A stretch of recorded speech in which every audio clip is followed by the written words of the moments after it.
Hi students, today we will be talking about a very important part of assessment in adolescents called adolescent psychosocial assessment.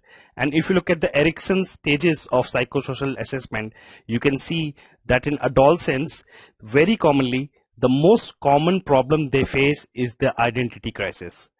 So how do you do a psychosocial interview for adolescents? Way back, if you look at in 1991, the typical head assessment score was devised. Now, what is head SS score? It is basically a developmentally appropriate questionnaire for adolescents, and it is important for the clinicians to make sure they cover all the important points when they are talking to adolescents. So what does head SS stand for?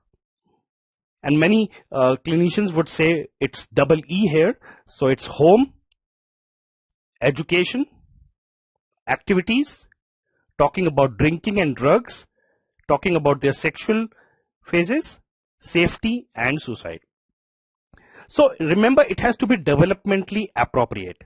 So when you talk about home, you need to know how your opening lines should be, and they should be appropriate. You cannot just straight away say, tell me about your mom and dad, because they may be separated. So instead of that, to be developmentally appropriate, you should be asking, where do you live? With whom do you live? Now, when we talk about education and employment, similarly, you cannot straight away talk about how are you doing in school. That's not appropriate. You need to know, are you in school? What are you good at? What are you bad at? So these are the common questions you should be asking an adolescent. When you talk about activities, similarly, you need to talk about what do you do for fun? What other things do you do with your friends? Instead of saying, do you have any other activities outside of school?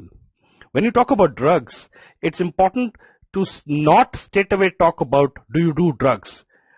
Talk about that I have heard that many young people experiment with drugs and cigarettes. So do you do that? You need to ask about that. Similarly, when we talk about sexuality, you cannot straight away talk about asking about whether you indulge in sex or not. You need to ask about their evolution, whether they are involved in a relationship or not, and similarly ask appropriate questions. And of course, we told you that the next S is safety and suicide.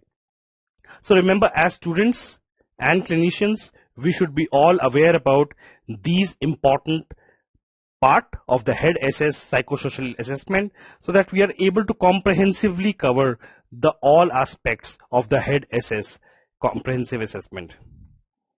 Thank you.